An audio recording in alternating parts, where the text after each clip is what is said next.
سلام سلام كما يزنيحكم كبرات تخاتل تليلو تي بي نايلوم مدبنا يجمرالو على سران حموشن ميازيا خلتشحن سران حموشن يو نلوم حجيز مصاخ مدب حفشاوي ملእኽትኻ بحرا مريت تግራይ زحزن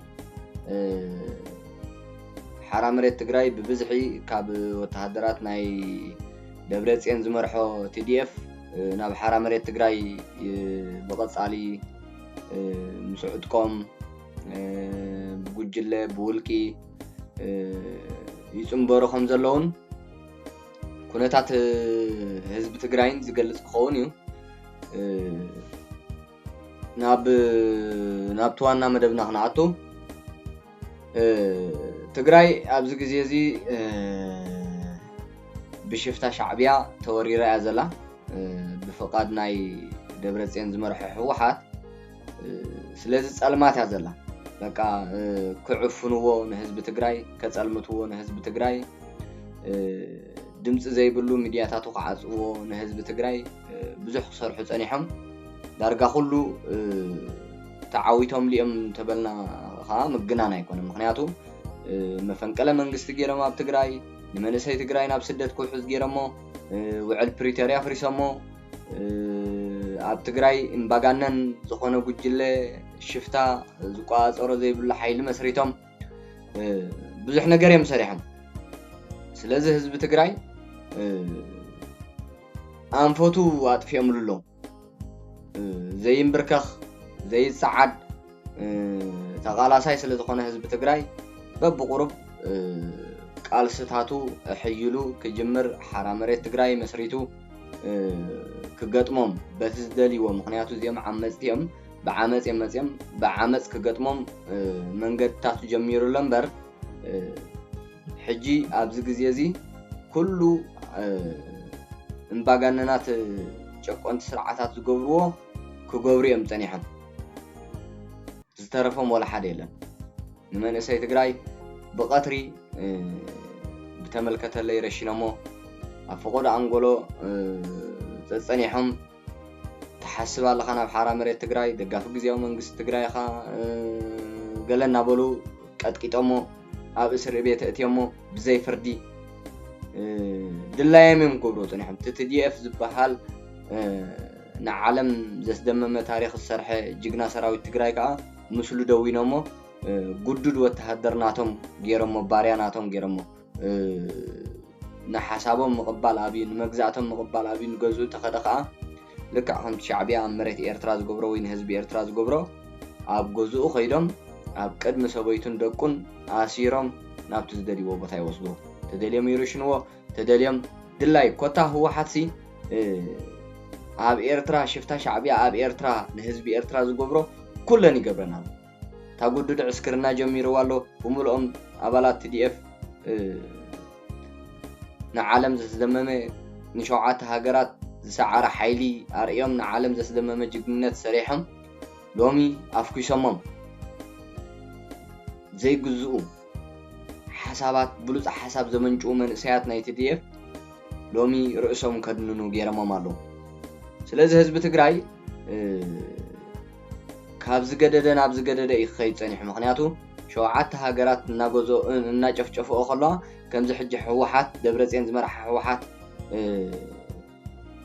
ዝበፅሖም ዘሎ ኣብ ግዜ ደብረጽዮን ዝመርሐ ህወሓት ዝበፅሖም ዘሎ ጭቆናን ግፍዕን መከራን ኣይበፅሖምን ነይሩ ብትኽክል ፍላይ ብመንግስቲ ኢትዮጵያ ብሰራዊት ኢትዮጵያ ከምዚ ሕጂ ህወሓት ደብረጽዮን ዝመርሐ ህወሓት ዝወርድ ዘሎ ግፍዓ ኣብ ትግራይ ኣይወረደን ሽፍታ ሻዕብያ ወጥቶ ትኽክል ንመንእሰይ ትግራይ ኣጽኒትወይ ፋኖ ኣጽኒትወይ ዞን ክልተ ምስ ደብረጽዮን ዝመርሐ ህወሓት ግንባር ፈጢሮም ዘለው ንሶም ትማሊ ኣብ ልዕሊ ህዝቢ ትግራይ መሪር ግፍዕ ፈጺሞም እዮም ሰራዊት ኢትዮጵያ ግን ኣይከም ናይ በዓል ደብረጽዮን ዝመርሐ ህወሓትን ኣብ ልዕሊ ህዝቢ ትግራይ እዚ ትኽክል ትማሊ ስለ ዝጸላእናዮም ትማሊ ካልእ ስሞም ኣይንህቦምን ሕጂ ኣብ ትግራይ ጆኖሳይድ ዝፈጸመ ንትግራይ ንምጽራይ ዝወፈረ ሽፍታ ሻዕብያን ፋኖ ዝበሃል ኣሸባሪ ሓይልን እዮም ክልቲኦም ከዓ بسممع جنبار فتيرم نهزب تجراي من سي تجراي بهوتن هالوه نمن إسي تجراي حسر سعر أكيبا ما قاتل ما سجوا بلعمه بجملة نمن إسي تجراي أبجوبات تجراي بتملكت اللي ملا مدت إيت جرمو فانن شعبيان أبا أكسو مستفاد سمين رسعن أبزا منيات بهال كباب يوسان حمشن زخون من سي استقتل لا أو استفاد سمين عين رسعن أي رسعن بشفتها شعبيان أبا على زبان برقة تقراي كبابتات عاد قرات قوميل كعداقة حمص كساب نينو زلام بسان كله أبز خبابتات أبا على بتحتي بعل جروسرناين كبابن بزراما أبستات استفاد سما بشفتها شعبية أيرسعن شفتها شعبية أبتقراي عراويتون زي فصمو تكبارات يفتصمو قول عسبي تقتيلو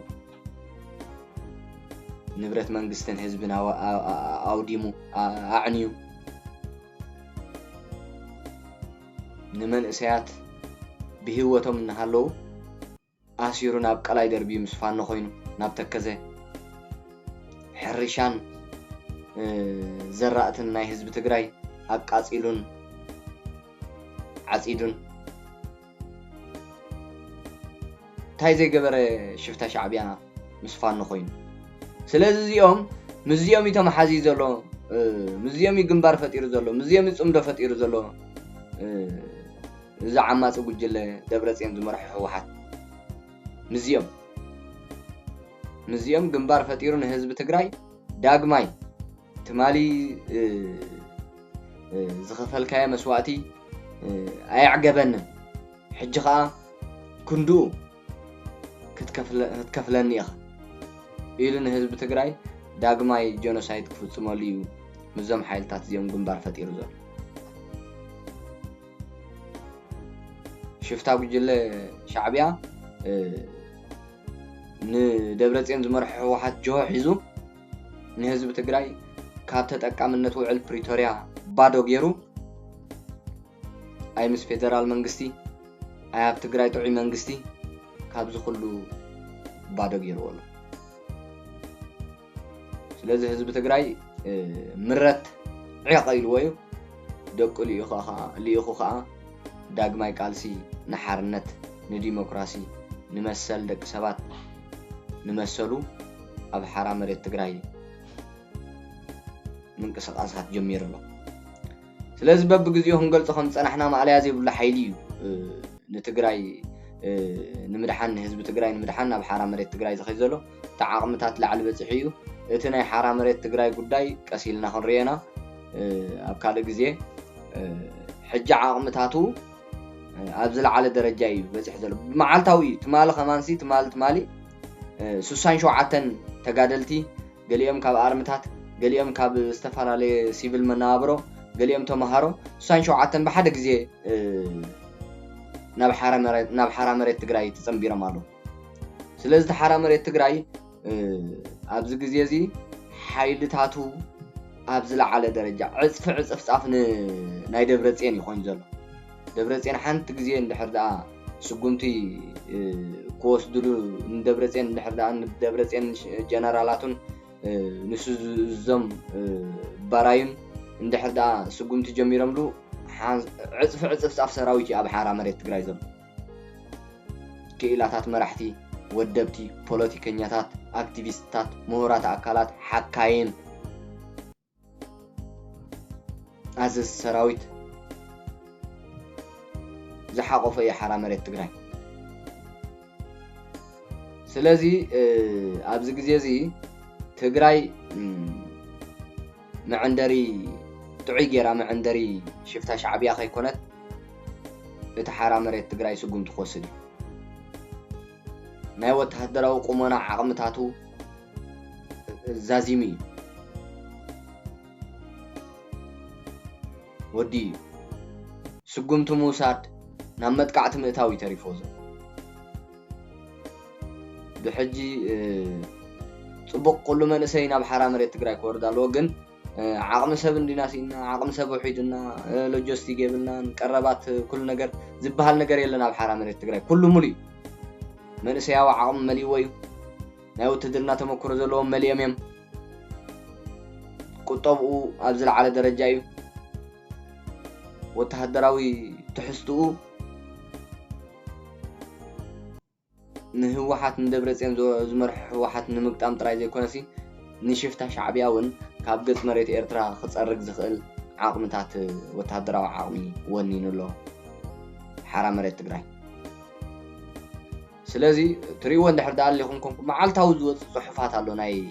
ደብረፅዮን ዝመርሑ ህወሓትን ካድረታቱን ብዛዕባ ሓራ መሬት ትግራይ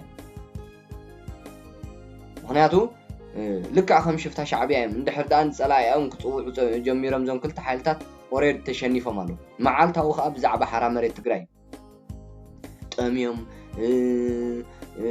ብዙሕ ነገራት እዮም ዝዛረቡ ብዛዕባ ሓራ መሬት ትግራይ ካብኡ ዝተመለሱ ኣለዉ በቃ ከይቁተሉ ብክንደይ እንድሕር ዳኣ ዝተፈለየ ሓሳብ ኣሊ ካብ ሓራ መሬት ትግራይ ይርሽኑ ካዮም ገለመለ እንዳበሉ ብዙሕ ጽሑፋት እዮም ዝጽሕፉን ዝትንትኑን ናይ ኣብ ዓፋር እዩ መጋበርያ ናይ ኣብይ ኣሕመድ እዩ ወይ ወተሃደር ናይ ኣብይ ኣሕመድ እዩ ምስ ሻዕብያ ክዋጋእ ኣጋጣሚ ሻዕብያ ክወሮ እንድሕር ዳኣ ጀሚሩ ንኣብይ ኣሕመድ ብኦም ገይሩ ክከላኸል ዝመስረቶም እዩ ዝወደቦም እዩ ገለ ብዙሕ እዩ ዝበሃል ብዛዕባ ናይ ሓራ መሬት ትግራይ በዞም ደብረፅዮን ዝመርሖ ካድረታቱን ባርያታቱ ስለዚ እንተፈሪሑ እዩ እንተፈሪሖም እዮም ሽፍታ ሻዕብያን ደብረፅዮን ዝመርሖ ህወሓትን بأخذ زاربو ማለት ስለዚ መስመር ሓይልና ህዝቢ ሓይልና እናበለ ደም ሓይለይ ዝብል ዘሎ ሕጂ ደብረፅዮን ዝመርሑ ህወሓት ደም ተዘይሰትዩ ደብረፅዮን ዝመርሑ ህወሓት ደም ተዘይሰትዩ ኣይዕወትን ስልጣን እውን ኣይቀጽል كدغማ ደም እንድሕር ዳኣ ዘይሰትዩ እዚ ደብረፅዮን ዝመርሑ ህወሓት ስልጣን ኣይቀጽልን ሓይሉ እውን ኣይህልዎ ስለዚ መስመር ሓይልና ህዝቢ ሓይልና ዝብልዎ እሱ ናይ ሓሶት ፕሮፓጋንዳ ኮይኑ ሓይልን መስመርን ናይ ደብረፅዮን ዝመርሑ ህወሓት ደም ምስታይ ስለዚ ደም ሰትዮም 50 ዓመት ጸኒሖም ንህዝቢ ትግራይ ረጊጾም ንህዝቢ ትግራይ ደሙ ሰትዮም 50 ዓመት ጸኒሖም ሕጂ ስልጣኖም ምስተነቃነቀ ህዝቢ ሕቁቁ ምስሃቦም حيل من اسي مسانو ذكر اندحر دا خونكم اب زحلف 11 لكاتيت لهم اب ستاديوم مقله اب بالوني زبعلو ات ستاديوم طرحيو اكتيفيستاتن غازطنياتاتن زن درونات ناي سيلس لا ان شاء الله زن كاميرا نسن حزم يوم بقى معات من اسي كبي تباهيلو خمت ناي زحال ناي قدم خينات زنبره حيل من اسي كومو ترديهم يم درونات كاميرا حيزم نبالونا اتيم ستاديوم مقاله ستاديوم ግን ይኹም بجكا መስመርያ ሓይልና ዝብል ባርያን ካድረ ህወሓትን ወላ ሓደ ካብ መንእሰይ ትግራይ ካብ ህዝቢ ትግራይ ኣይነበሮም ስለዚ ሕቁ ይህብዎም እዩ መንእሰይ ትግራይ ህዝቢ ትግራይ ሕቁ ይህብዎም እዩ በዓል ደብረፅዮን ዝመርሑ ህወሓት ወዲኦም እዮም ተፋቲሖም እዮም ህዝቢ ትግራይ ደብረፅዮን ዝመርሑ ህወሓት እቲ መስመር ሓይልና ህዝቢ ሓይልና ዝብልዎ ደም ሓይልና እዮም ዝብልዎ ደም ኣይፀገቡን 1 ሚልዮን መንእሰይ ትግራይ ኣጥፍዮም ሕጂ ከዓ 1 ሚልዮን ክንዱኡ ክደግሙ ጽባሕ ከዓ ክንዱኡ ክደግሙ ከም እናበሉ ብ1 ሚልዮን ብጥፋኣት ናይ ህዝቢ ትግራይ ብጥፋኣት ናይ መንእሰይ ትግራይ ስልጣኖም ዘቆጽሉ ዞም ጉጅለ እዚኦም بطفئات ناي حزب تግራይ بطفئات ناي منسي تግራይ ስለዚህ እዚ ዝመስል ሓንቲ መልእኽቲ ላ ናይ ሓራ መሬት ትግራይ ከም በልኩምሞ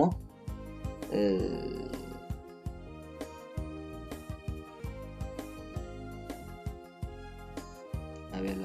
ኣተማለ ምሸት ዝመጻትኒ ካብ ዝተፈላለዩ ሸነኻት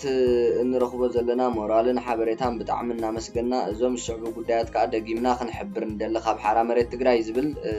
ግዝኣት ምሕደራን ቀዳማይ ግዝኣት ምሕደራን ብዕድመ ናይ ዝደፍኡ ሰባት የብቅዕ መንእሰይ ወለዶ መጻዕ ዕድሉ ባዕሉ ይወስን ንሕና ንወለድና ክብር ኣለና ይኹን እምበር መጻዕ ዕድልና ብዝምልከት ግን ወሰንቲ ክንከውን ዘለና በዓላትና መንእሰያት ትግራይና ካልኣይ ንመንእሰይ ወለዶ ንጎን ዝገደፈ ፖለቲካዊ ኢኮኖሚያውን ማሕበራውን ምንቅስቃሳት መወዳእቱ ዕንወት እዩ መንእሰይ ወለዶ ሓባርስ ኢኑ ገሊኡ ናብ ስደት ከይዱ ኣደዳ ሞትን ጥሜትን ኮይኑ ገሊኡ ኣብ ዓዲ ዝተረፈ ብዘይ ስራሕ ቀንፈዘው ዝብለሉ ኣካል ጉዱእ ኮይኖም ዘለዉ ብፆትና ጠማት ዝሰኣንሉ መንእሰይ ወለዶ ብሓፈሻ ኣያ ዝሰኣነሉ ኩነታት እዩ ተፈጢሩ ዘሎ ኣብ ትግራይ ደቅን ወለድን ስዋኣትና እውን ሓባርስ ኢኖም ኣለዉ ግዜ እንተይወሰድና ክነርክበሎም ይግባእ እዚ ክንብል ነቲ ካለ ማሕበረሰብ ንጎኒ ገዲፍና ኣይኮንና ንሪኦ ዘለና ፀገም ኣብዚ መንእሰይ ኣካል እዚ ጎሊሁ ስለ ዝረአኒ ሳልሳይ ብወተሃደራዊ ሓይሊ ተደጊፉ ዝንቀሳቀስ ዘሎ ውድብ ደብረፅዮን ዝመርሖ ህወሓት ህውከትን ዕግርግርን ዓፈናን እምበር ሰላም ከስፍን ኣይክእልን ኮርን ልዕሊ ኮርን ዘሕልፍዎ ውሳነ ድማ ናይ ዝመርገፂ እዩ ስለዝኾነ ካብዚ ኣካይዳ ጠቕሊሉ ክሳብ ዘይተላቐቐ ቃልስና ናይ ሓራ መሬት ትግራይ ቀጻሊ እዩ ልዕላውን ብሄራውን ረብሓ ህዝቢ ትግራይ ውሑስ ኣብ ምግባር ሰላምን ቅሳነትን ህዝቢ ትግራይ ኣብ ምስፋንን ናብ ንቡር ኣብ ምምላስን ዝተማዛበለን ዝተባታተነን ህዝብናን መረበትናን ኣብ ምምላስ ሓድነት ህዝብና ኣብ ምርግጋጽ ምስ ዝቃለሱ ዘለዉ ኩሎም ሓይልታት ሓቢርና ክንሰርሕ ድልዋት ምዃንና በዚ ኣጋጣሚ ክንገልጽ ንፈቱ ዘለኣለማውን ክብርን መጎስን ጀጋን ስዋኣትና ሓራ መሬት ትግራይ ያ ታናይ መወዳእታ ኩለን ብጣዕሚ ትኽክል ነጥቢ እዩ ኣብቲ ናይ መወዳእታ እንድሕር ዳርኢኹሞ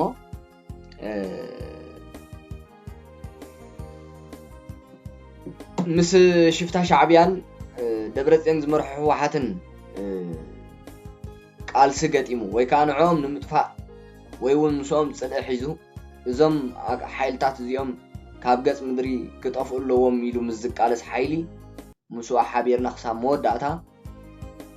ክንቃለስ ወይ ከዓ ቃልስና ክንቅፅል ድልዋት ኢና እያታ መልእኽቲ ናይ ሓራ መሬት ትግራይ ስለዚ ብርጌድና ሓመዱ ሓደ ካብኣቶም ካብቲ ኣብ ዓይኒ ናይ ሓራ መሬት ትግራይ ኣትዩ ዘሎ እዩ እዚ ናይ ጉዕዞ ናይ ብርጌድና ሓመዱ ከዓ ከመይ ይመስል ኣብ ናይ ፅባሕ መደብና ግዜ ተረኺብና ክንሪአና ንሽፍታ ሻዕብያን ንደብረፅዮን ዝመርሖ ህወሓትን ካብ ገጽ ምድሪ ንምጥፍኦም ምስ ዝቃለሱ ሓይልታት ሓቢርና ክንሰርሕ ሓቢርና ክንቅፅል ሓቢርና ክንቃለስ ድልዋት ኢና እያታ መልእኽቶም ሓራ መሬት ትግራይ ከምቲ ዝበልኩኹም መዓልታዊ በብግዚኡ ናብ ሓራ መሬት ትግራይ ዝጓዓዝ ዘሎ መንእሰይ ቁፅሪ የብሉን ትማል ምሸት ጥራይ እኳ ብሓንሳብ በብዝጥዕሞም ቦታታት ኣብቲ መራኸቢ ቦታ ዝተራኸቡ 67 መንእሰያት ካብ ኣርምታት ካብ ዝተፈላለየ ፅፍሕታት ካብ ተምሃሮ ናይ ዩኒቨርሲቲ ካብ ኣብ ሲቪል መነባብሮ ዝነበሩ ተዳሚሮም ኩሎም በብውልቆም ናብቲ ሓራ መሬት ትግራይ 67 መንእሰያት ተፀምቢሮም ኣለዉ ኣብ ሓራ መሬት ትግራይ ከም ዝበልኩኹም ኩሉ ዓይነት ዓቕምታት ዘለዎ መንእሰይ ወይ ከዓ ሰራዊት እዩ ዝርከብ ምስ ህወሓት ኣይኮነን ከምቲ ኣቐዲመ ዝገለጽክዎ ምስ ህወሓት ኣይኮነንሲ ምስ ካልእ ሓይሊ እውን ክገጥም ዝኽእል ሓይሊ እዩ ኣብ ሓራ መሬት ትግራይ ተመስሪቱ ዘሎ ዓወት ንህዝቢ ትግራይ